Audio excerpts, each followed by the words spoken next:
12절로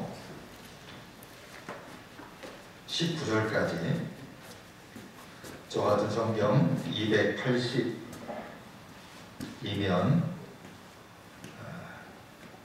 고린도서 15장 12절로 19절까지 제가 공독합니다.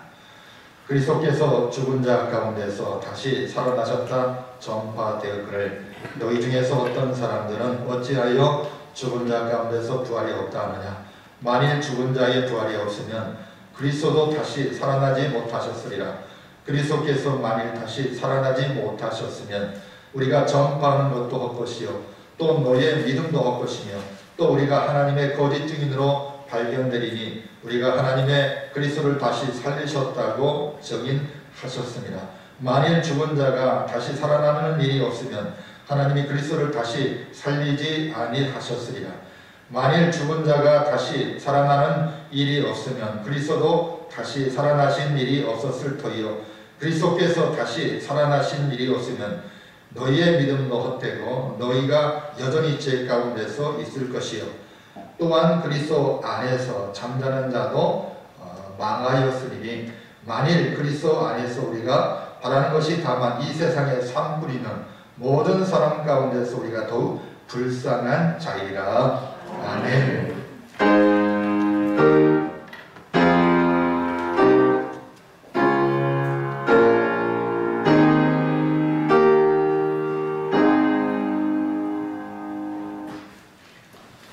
네, 오늘은 부활주일로 우리가 지키고 있습니다.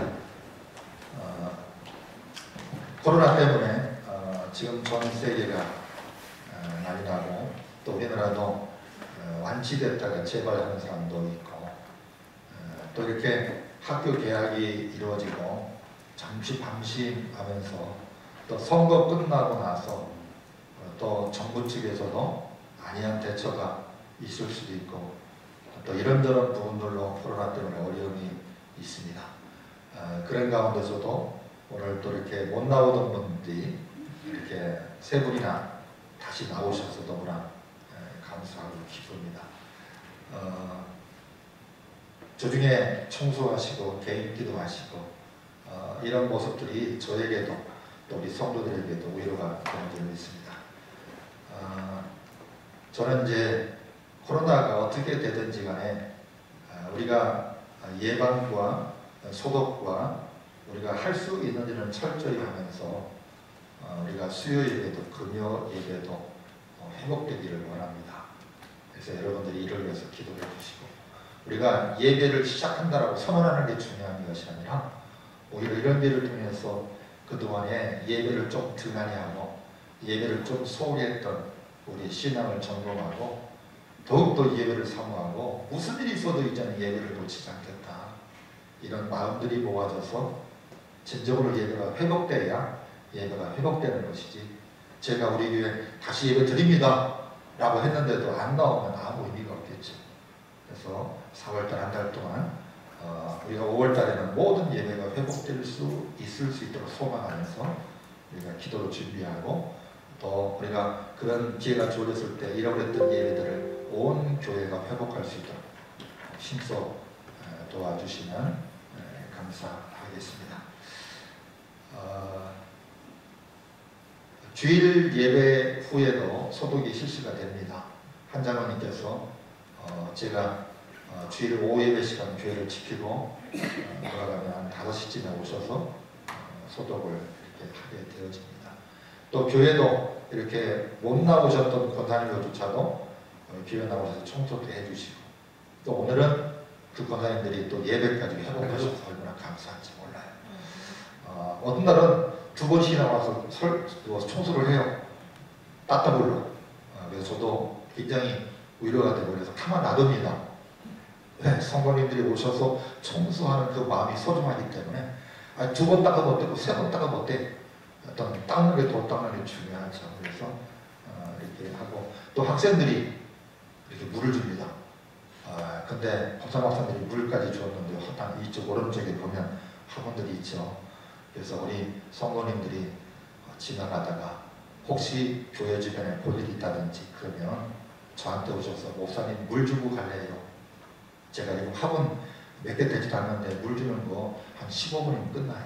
그래서 여러분들이 서로 그런 아름다운 모습들이 있어지기를 소망합니다. 그리고 부활주일을 맞이해서 우리 원로 사모님께서 떡을 준비해 주셨습니다. 그래서 가시면서 떡 하나씩 가져가셔서 맛있게 드시기를 바랍니다. 제가 계란을 삶아서 부활주일에 계란을 주변에다 날려드릴까 이렇게 생각하다가 그 계란 하나 가지고 또 사람들이 또 코로나 때문에 긴장하고 또 그런 일이 있을까 봐서 제가 몇 번씩 망설이다가 그냥 조용히 지나가고 있는 중에 있는데 이렇게 원로 사모님이 부활주일 떡을 주셔서 너무나 감사드리고요. 나가실 때 사모님한테 인사 한 번씩 하시고 가시면 고맙겠습니다. 그동안에 우리 하명식 목사님께서 전도사로 오셔가지고 강도사님도 되시고 목사 안수까지 받으시고 그랬는데 학교에서 가르치던 교수님이 우리 목사님을 스카우트 가려고 무던히 애를 쓰셨는데 제가 양보를 했습니다. 그래서 우리 하명식 목사님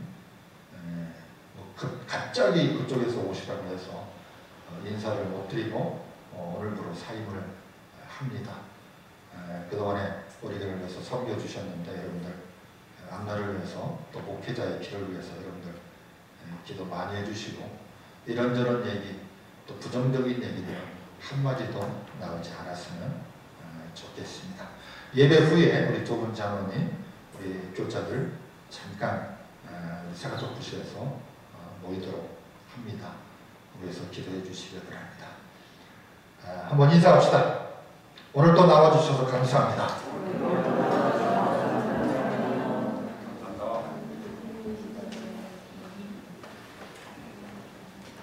한번 인사하시는데 기왕에 나오시면 은혜 만땅 받고 갑시다.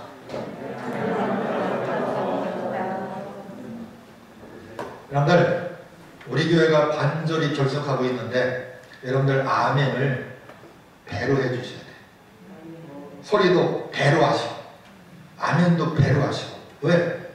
반절밖에 안 왔으니까. 그래야 제가 힘이 나잖아요.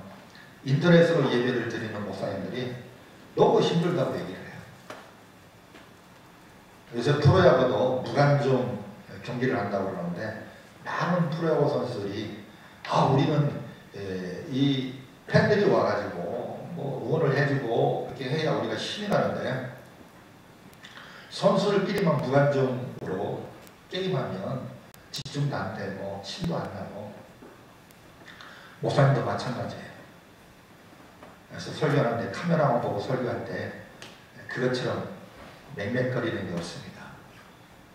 뭐 어떤 목사님은 카메라를 보면서 10,000명이 모인 것으로 알고 설교하시는 분도 계시다고 그러는데 그거는 그냥 생각일 뿐이고 실제적으로는 그렇게 안 되는 것이죠.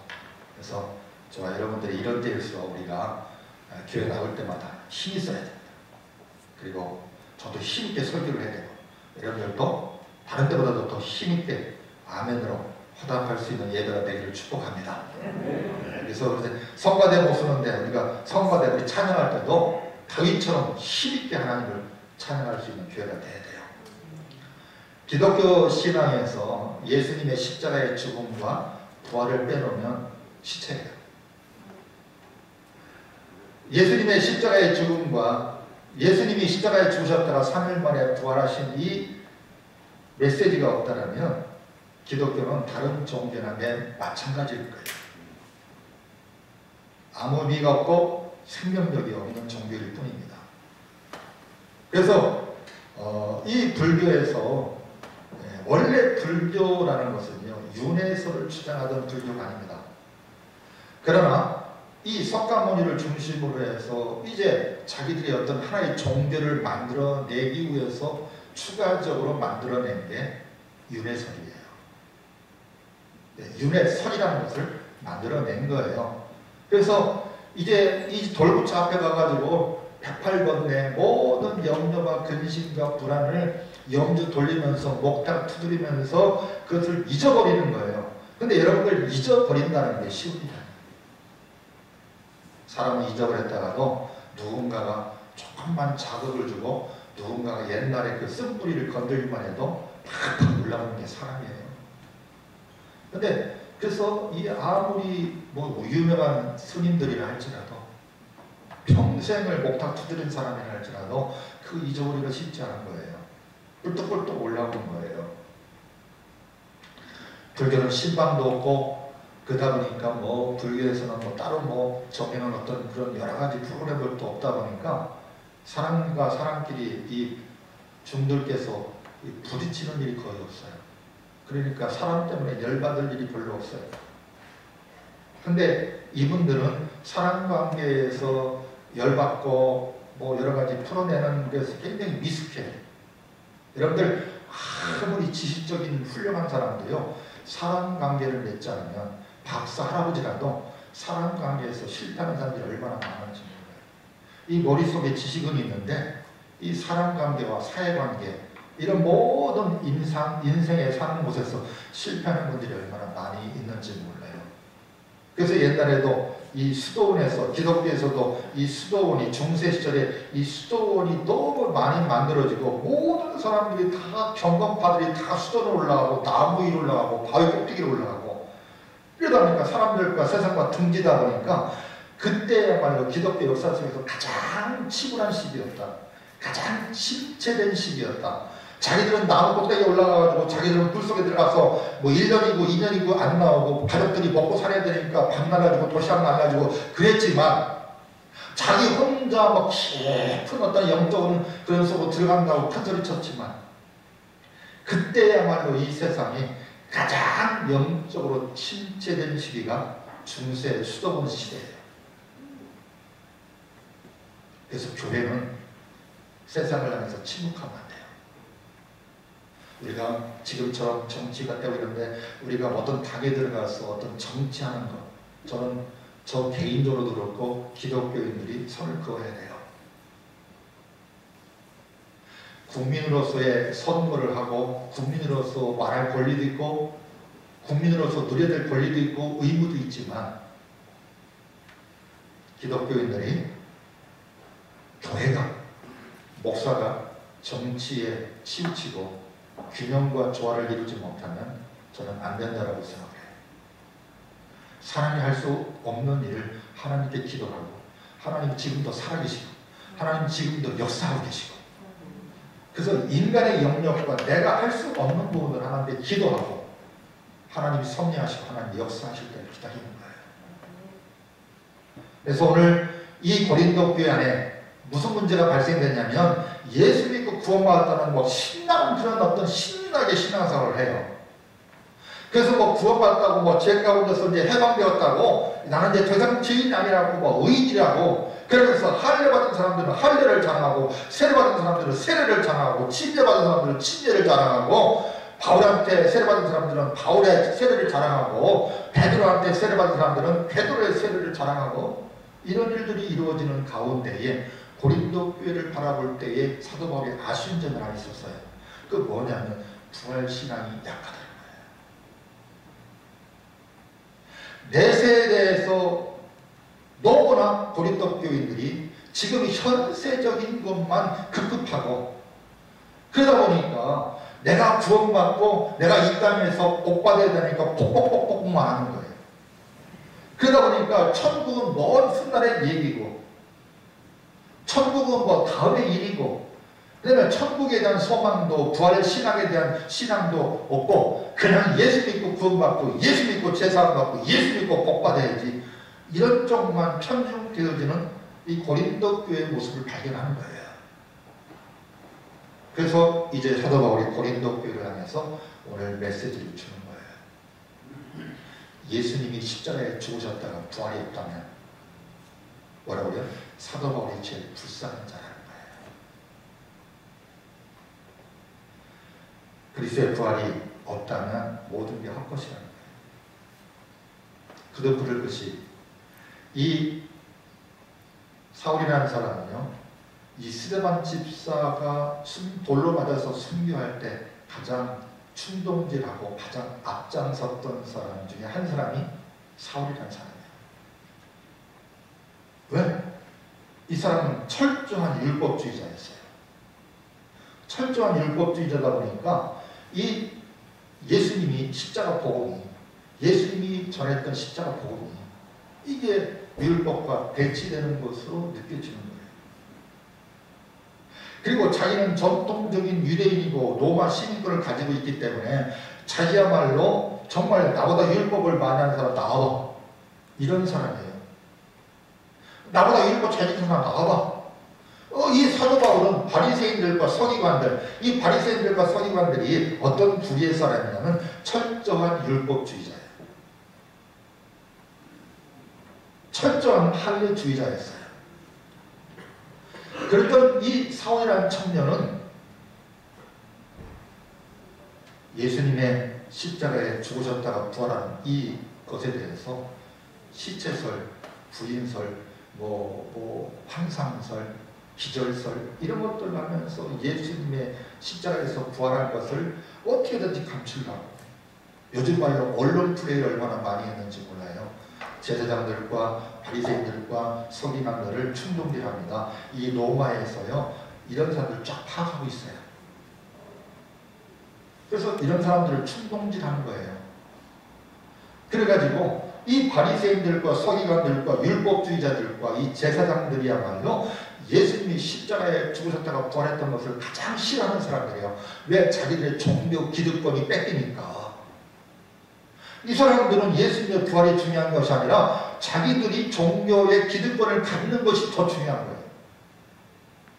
자기들이 제사장의 그 권리를 누리는 것이고, 바리새인들, 서기관들처럼 율법을 빼놓은 시체들인데 율법을 얼마나 많이 알고 있고 율법을 철저히 지키는 사람으로 가장 그 당시 때 인정받던 바리새인들, 서기관들, 이런 사람들은 율법으로 인정받는 사람들인데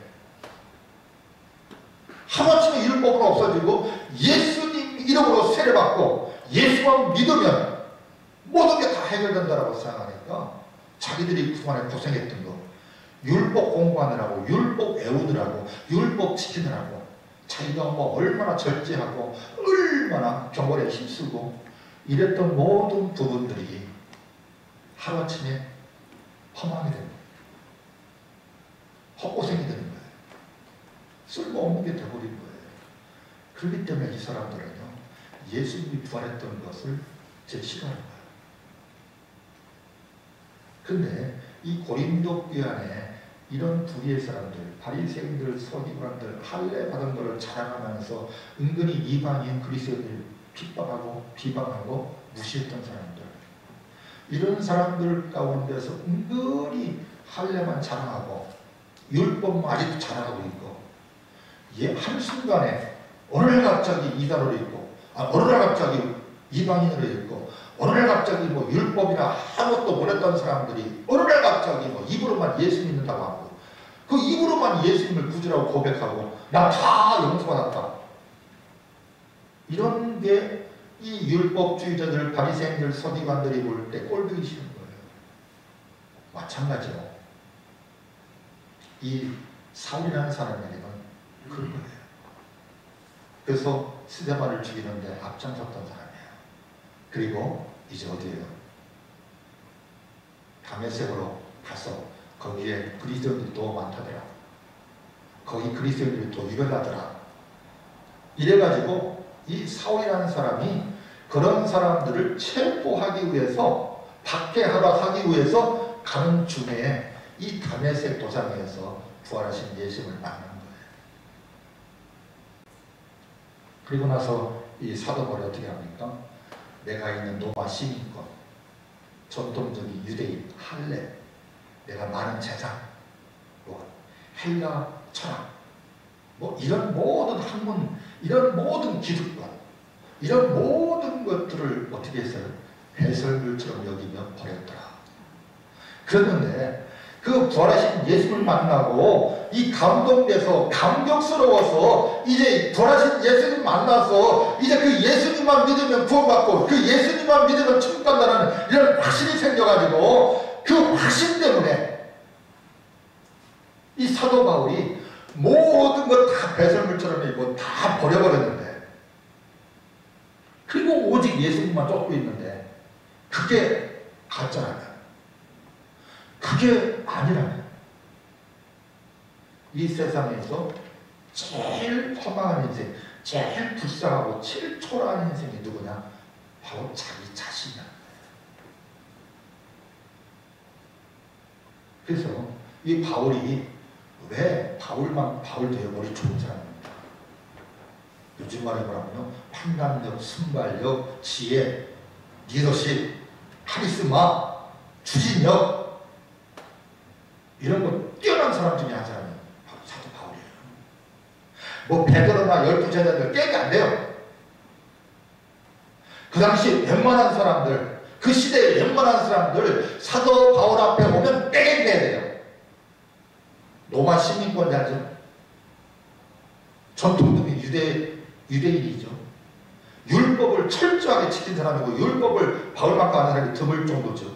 이 바리새인 서기관들도 꼬리 내리고 갈 정도니까 가문으로 뛰어난 가문이죠. 학파적으로도 뛰어난 학파에 속해 있죠. 수사학이라든지 논리학이라든지 웅변술도 뛰어난 바울이죠. 뭐 하나 빠지는 게 없는 사람이에요. 요즘 말로 하면 그거 하나라도 가지고 있으면 그거 가지고 있었던 시절이 돼. 그 당시 때에 사도 바울이 가진 것 중에 하나라도 가지면 그거 하나 가지고도 있었던 시절인데 그거를 다 배설물처럼 여겼는데 예수님의 부활이 없다라면 가장 불쌍한 게 누구라고? 사도 바울이에요. 그리고 우리가 교회 다니면서 정말 교회 나오는 시간에 내가 더 노력하고 요새 주의종들 가운데서도 그런 사람이 있어요. 내가 목사가 돼가지고 세상의 모든 인맥들을 잃어버리고 세상 사람들하고 만나는 것도 못 만들고 내가 외톨이가 되고 외롭게 됐다라고 하는 분들도 계세요. 그렇다면 주일날에 놀러 가는 게 낫지. 아니 주일날에 피곤한 시대 주일날에 더 푹 쉬는 게 낫지. 아니 주일날에 교회 나오지 말고 세상에 나가서 많은 인맥을 쌓는 게 중요하지. 저와 여러분들이 예수님의 부활의 소망이 안 되셨다면 예수님께서 부활하셔서 우리의 첫 열매가 되시지 않았다면 저와 여러분들도 바울 못지않게 부끄러운 사람이 되는 거예요. 허망한 인생이 되는 거예요. 많은 사람들이 지고 볶고 살아가면서 죽을 때가 되면 인생이 너무 허망을 느끼는 거예요. 내가 이것 때문에 이렇게 아둥바둥대고 살아갔는가. 정말 내가 늙고 힘 빠지고 인생에 대해서 노니까 정말 지금까지 움켜쥐려고 아둥바둥댔던 그 모든 것들이 너무 시시한 거예요. 그리고 그렇게 살아왔던 내 인생을 되돌아보니까 너무 허망한 거예요. 그래서 많은 사람들이 죽음 앞에 두고 너무나 허망해지고 너무나 허탈해지고 너무나 인생이 허무한 거예요. 그래서 내가 헛살았다. 이렇게 되는 사람들이 너무 많잖아요.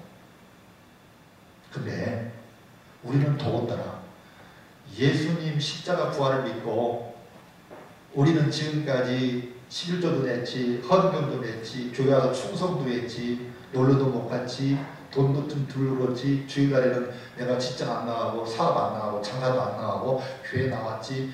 이 모든 일들이 얼마나 후회스럽고 얼마나 허망한 인생이 되겠어요. 고린도 교회 안에 있는 교인들 가운데 이런 것을 고민하고 고뇌하는 교인들이 많이 있었다는 거예요. 그래서 사도 바울은 그 고린도 교회를 하면서 오늘 자기 얘기를 하는 거예요. 나야말로 예수님의 부활이 없다면 가장 불쌍한 인생이다. 나야말로 병신이죠.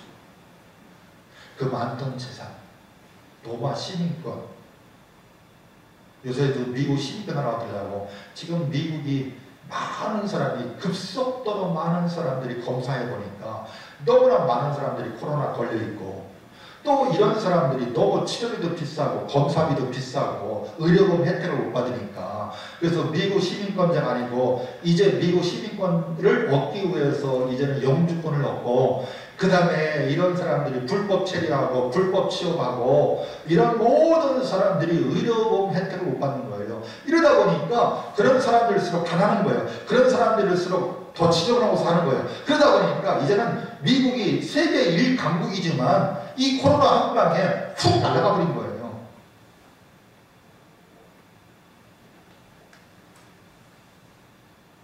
우리가 근데도 불구하고 미국 시민권 얻기 위해서 우리는 전 세계 사람들이 얼마나 미국 시민권 얻으면 자부심을 갖는지 몰라요.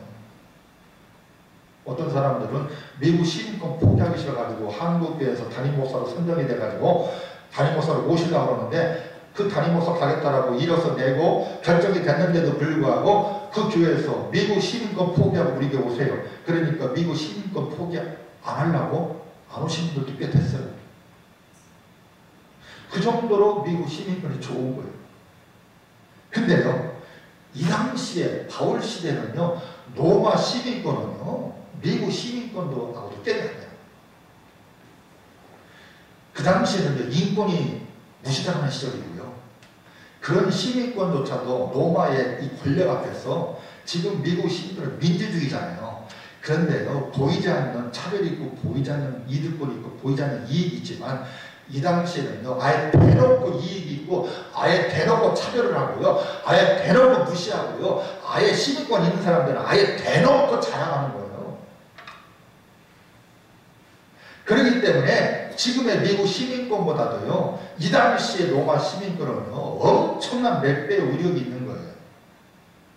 근데 사도 바울이 배설물처럼 여기고 버렸잖아요. 그런데 그 사도 바울이 예수님의 부활이 없다면 얼마나 허망한 인생이 되겠어요. 여러분들이 지금까지 몇십 년 교회 다녔는데 얼마나 후회스럽겠어요. 그러다가 여러분들이 죽는 날이 다가올 때에, 여러분들이 죽는 날에, 아니 예수님이 다시 오시는 날에 여러분들이 부활 신앙이 없다면 여러분들은 어떤 인생이 되겠어요? 사도 바울이 고린도 교회에 이것이 안타까운 거예요. 그래서 고린도 교회를 향해서 부활 신앙이 없으면 게임 끝이다. 부활 신앙이 없으면 우리의 신앙은 아무것도 아니다. 그래서 예수님이 오셔서 십자가에 죽으신 것만 있고 부활했다면 우리는 헛미들이에요. 예수님의 십자가의 죽음과 반드시 부활이 있어야 되는 거예요. 예수님이 십자가에서 우리의 모든 죄를 다 대속했을지라도 예수님이 부활의 천년교가 되시지 않았다면 우리는 부활의 소망이 없고, 우리는 부활한다 할지라도 저 지옥 갈 뿐이지 천국에 들어갈 수 없는 인생이 되는 거예요. 저와 여러분들이 코로나 때문에 이런 여러 가지 부분들이 있을 때요, 저도 괴로워요. 어떤 분들은 저하고 통화하면서도 목사님조차도요, 대면서 아니 목사님 어쩌려고 예배드리고 있어? 아니 목사님 어쩌려고 지금 주일날에 위성 예배 안 드리고 인터넷 예배 안 드리고 유튜브 예배 안 드리고 어떻게 예배 드려? 아니 목사님도 그런 분이 계셔서 제가 열받아요.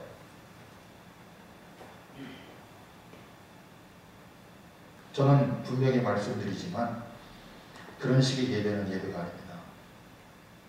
저는 하나님이 원하시는 예배는 아니라고 생각해요. 우리들 스스로가 나름대로 그것도 예배라고 할 수 있을지 몰라도 어떤 진보 신앙이냐 보수 신앙이냐 그런 거에 따라서 그런 것들도 온전한 예배라고 할 수 있을지는 모르지만 저는 예배가 아니에요.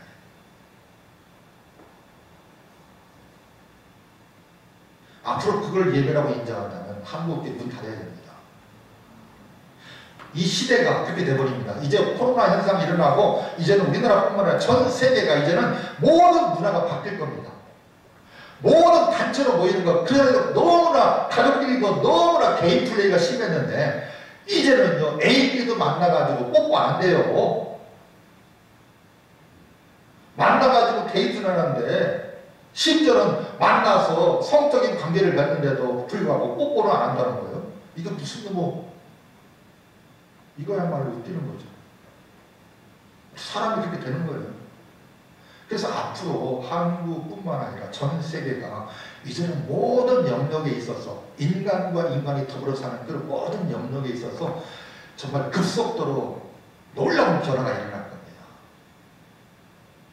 그전에도 한국교회에 이제는 금요일부터 주일날까지 3일 동안 금요일 오후부터 노르니까 이제는 여행 가고 이러다 보니까 미국처럼 유럽처럼 그렇게 돼버리는 거예요. 그러다 보니까 미국 교회, 유럽 교회들이 그렇게 됐다고 했잖아요. 그러니까 그런 교회들이 인터넷 예배가 먼저 이루어졌고요. 기독교 TV 예배가 먼저 이루어졌고요. 그랬어요. 근데 지금 인터넷 예배 드리는 것도 예배라고 하면 굳이 모두 교회 나가요. 굳이 박정기 목사 설교 듣겠어요. 요새 잘 나가는 인기 목사 설교 듣는 게 더 좋지. 굳이 교회도 관심도 없고 교회 가서 봉사도 안 하고 충성도 안 하고 교회에서 같이 끈도 없고 그냥 11조나 양심거리니까 11조나 하고 감사금이나 하고 아무런 교회 가서 헌신도 희생도 안 하고 그냥 딸랑 예배만 8시간짜리 예배만 딸랑 드린다라면 편안하게 안방에 안에서 소파에 앉아가지고 놀러가가지고 소파에 앉아가지고 그냥 기독교 TV로 예배 드리면 그 중에서 내가 입맛에 맞는 목사 저 목사 설교 잘하네 저 목사 설교 은혜가 되네 저 목사 설교 내 스타일이네 그리고 예배 드리면 되시지. 뭐들로 교회 왔다 갔다 해. 주차장도 좁은데 교회 왔다 갔다 하는 시간도 아까운데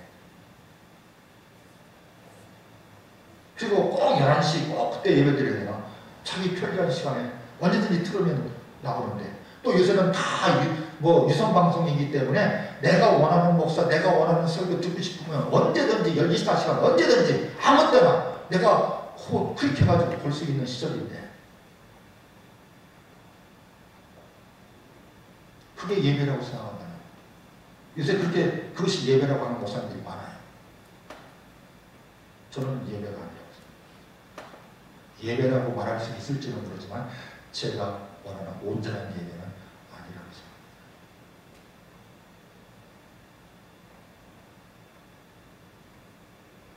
우리에게 부활신앙이 있어야 돼요. 네. 다른 걸 안 돼요. 다른 곳은 이 코로나로 인해서 한국교회뿐만 아니라 세계적인 교회들이 이제 급속도로 변질되어져 갈 때에 우리가 박정기 목사가 아무리 울부짖어도 안 되고 아무리 박정기 목사가 혼자 떠들어도 이 흐름과 이 줄기는 어떻게 막아낼 수가 없어요. 그러나 분명한 거 하나 있는데 바울도 거꾸러지고 12제자도 거꾸러지고 모든 사람들이 그 십자가 앞에 거꾸러졌던 것은 뭐냐? 예수님의 십자가의 부활이에요. 우리가 이것이 확실해야 돼요. 이 믿음이 흔들리지 않아야 돼요. 무엇과도 바꾸지 않을 수 있어야 돼요. 그래서 이 사도 바울은 그 무엇과도 내가 가지고 있던 그 모든 것과도 바꿀 수 없다. 그리고 앞으로 내 인생 가운데 그 어떤 것으로도 바꿀 수 없는 부활신앙. 이 부활신앙이 고린도 교회에 뿌리 깊게 박히기를 원했던 거예요. 이 코로나 시절에 이 박해와 핍박 오늘 또 시청에서 와서 뒤에서 지켜보다 봤어요. 우리는 이런 것이 익숙치 않아 가지고 이런 부분을 하는데요. 이제 이런 것들이 익숙해질 겁니다. 한국교회가 어떻게 하냐에 따라서 이런 것들이 아예 자연스럽고 앞으로 이런 코로나 이상의 그런 여러 가지 질병들이 계속 올 거예요. 더 심각하게 올지도 몰라요. 앞으로. 그럴 때 우리 한국교회 어떻게 할 거예요? 나이트클럽이나 술집이나 노래보다도 더 못하는 이런 식의 이번에 강제 폐쇄가 된다고 하는데 이 정권이 계속해서 이어져 간다면 다음에 코로나19, 20이 왔을 때에 과연 한국교회를 향해서 강제 집회가 못할 거냐? 부활신앙이 있어야 돼요. 지금 야외 예배 드린다고 부활절 연합 예배 드린다고 해가지고 정부에서 난리 법석을 떠는 거예요. 저는요, 이 한 사건보다도 이런 것들의 영향력들이, 이런 것들의 줄기가, 이런 것들의 흐름들이 지금 앞으로 한국교회 어떻게 흘러갈 것인가. 우리가 고뇌하면서 기도하고 우리가 부활신앙을 붙들어야 됩니다. 그리스도의 부활이 없으면 믿음도 헛것이고 우리의 모든 것이 헛거예요. 우리의 믿음은요, 예수님을 역사적인 인물로 믿는 게 믿음이 아니에요. 예수님이 십자가에 죽었다고 믿는 것이 믿음이 아니에요. 그 예수님의 십자가의 죽음이 감독 대신 죽은 죽음이 아니고 바로 내 죄를 위해서 대신 죽으신 거예요. 아멘. 그리고 나를 살리시기 위해서, 나에게 부활의 소망을 주시기 위해서 예수님은 다시 살아나셔서 저의 열매가 되신 거예요. 아멘. 우리가 이 흔들림 없는 믿음이 있어요. 이 믿음이 안 흔들려야 돼요. 세상이 어떻게 요지경을 부리도, 세상이 코로나 20, 30이 와도 우리가 이 믿음이 확실하게, 한국교회가 이 믿음이 확실해야 되고, 고린도교에 없었던 이 믿음이 사도 바울의 이 피 터지는 이 복음, 이 메시지를 통해서 이 고린도교회가 십자가 복음, 그 다음에 십자가의 죽음과 부활에 확실한 신앙이 있었던 것처럼 우리 교회 이 예수님의 부활 신앙이 확실하게 있어야 돼요.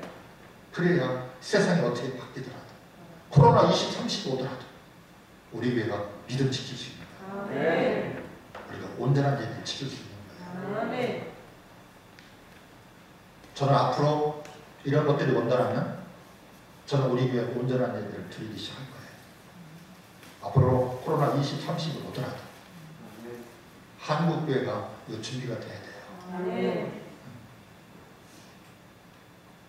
철저하게 우리가 지역사회를 위해서, 다른 이웃들을 위해서 우리가 교회가 앞장서서 예방과 모든 것에 모험을 보이고 힘써야 되겠죠. 그러면서 예배를 지켜야 된다. 우리나라 언론들이 그래요. 유럽이라든지 미국이라든지 이런 교회들이 강제 집회를 이렇게 했다. 그것만 얘기를 해요. 그런데 뿌리를 들어가보면 그게 아니에요. 단면만 얘기하는 거예요. 지금 선거철 되니까 모든 그런 선거에서 공약들이 이제는 우리가 이렇게 저렇게 뭐 하겠다 이게 아니라, 저는 아쉬운 게 있어요. 야당에서도 이제는 뿌리 뽑자, 이제는 바꿔보자, 이제는 안 되겠다. 또 할 얘기 없어서 그런 얘기를 무슨 몇십 년 동안 써먹은 그런 얘기를 하고 있어요. 아, 내가 선거운동을 하면 그렇게 안 했어요. 먼저 기질을 보여줘야죠. 우리나라 국민들도 수준이 높아졌어요. 말 안 하고 있는, 침묵하고 있는 많은 국민들도 수준이 올라갔어요. 이제 그런 말에 혹하는 그런 나라, 그런 국민들이 아니에요. 이제 지쳐버린 거예요. 이제 그런 자꾸 말장난에, 이제는 안 되니까 제발 말장난하지 말고, 제발 말하지 말고 행동으로 보여라. 이게 지금 국민들이 그렇게 얘기하잖아요. 근데 유치원, 초등학교의 반장 선거도 이렇게 하네. 요즘.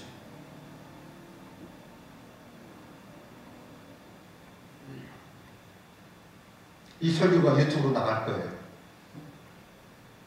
안 믿는 사람도 들을지도 몰라요. 정부에서도 들을지도 몰라요. 제가 목사로서 부활신앙이 없으면 다 양보해야 됩니다. 다 타협해야 됩니다. 다 밀려야 됩니다. 정부가 말하면 무조건 따라야 됩니다. 그렇게 될 수밖에 없어요. 부활신앙이 없으면. 그래서 정부와 대적하고 정부하고 싸우라는 얘기가 아니에요. 차원이 다른 거예요. 영적인 싸움인 거예요. 사탕마귀가 그런 사람들을 통해서 영적인 싸움을 하는 거예요. 그래서 사탕마귀가 부리는 모든 사람들하고 영적 싸움에서 이길 수 있는 기름길은 뭐냐? 부활신앙이에요. 이 부활신앙 없으면 우리는 모든 것이 헛거예요. 우리 믿음도 헛것이고, 장로 목사도 헛것이고, 우리가 교회 와서 11조하고 감사하는 것도 헛것이고, 돈 낭비한 것이고, 우리가 교회 와서 봉사하고 헌신한 거 다 헛거예요. 저는 그래, 오늘 세 분이 새롭게 못 나오시다 나오셨는데, 교회 나오셔서 청소하시다가 오늘 부활주일인데, 그래서 내가 코로나 걸리더라도 부활주일만 한다 교회 나오겠다 나오신 걸로 알고 있어요. 이게 바로 부활신앙이에요.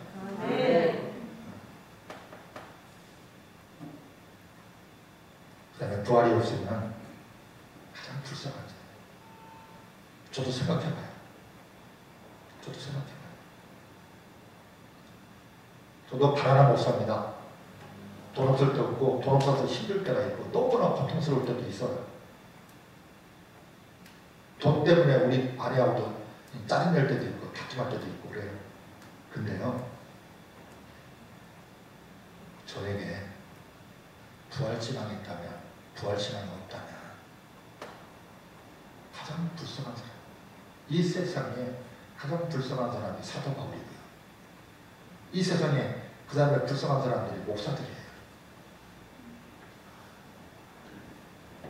아니, 장로님들도 사업해서 돈 벌고 해서 11조만 내면 되지만 목사는 돈도 못 벌고 그냥 무작정 평생 목회해야 되는데, 그런 논리로 따진다면 가장 불쌍한 사람들이 목사들이죠. 돈 앞에서 자유로울 수 없고, 돈 앞에서 돈 쫓아갈 수도 없고, 돈의 힘 때문에 내가 좌지우지 될 수도 없고, 그러면서 돈 벌 수도 없고, 아예 내가 가서 사업을 하든지 말든지 이런 생각이 들 때도 있고, 이런 모든 부질없는 생각조차도 가장 불쌍한 사람이 될 수밖에 없다는 거예요.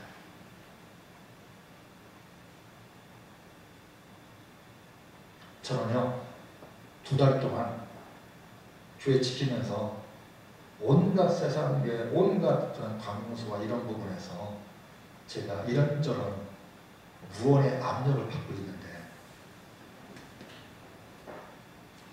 힘들어요. 코로나가 힘든 게 아니라 저는 사실은 그런 게 힘들어요. 코로나야말로 내가 안 가면 되고, 안 움직이면 되고, 내가 철저하게 마스크 쓰면 되고, 내가 철저하게 조심하면 그래도 걸리면 어쩔 수 없는 거지만 그러는 게 낫지. 그것으로 인해서 온갖 다양한 집단, 다양한 곳에서 제 톡에도 보면은요, 그냥 여러 기독교 단체에서 정말 하루에도 수백 개씩 와요.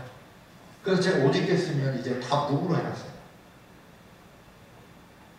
제가 거기에 속해 있기는 해야 되기 때문에 제가 아예 나가버리면 제가 오해를 받으니까 나갈 수는 없고 다 무으로 해나가네. 그러다가 그냥 일하다가 잠깐씩 보면, 중간중간 잠깐씩 보면 막 엄청나게 많이 있어요. 엄청 스트레스 받아요.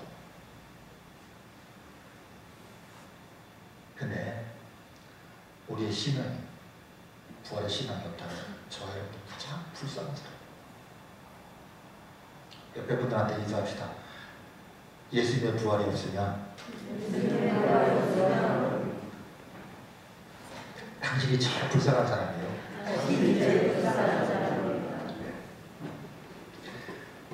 그런데 했어요? 그런데 예수님 부활하셨어요. 그래서 당신이 제일 행복한 사람이에요. 이거는요, 다른 거하고 비교할 수 없어요.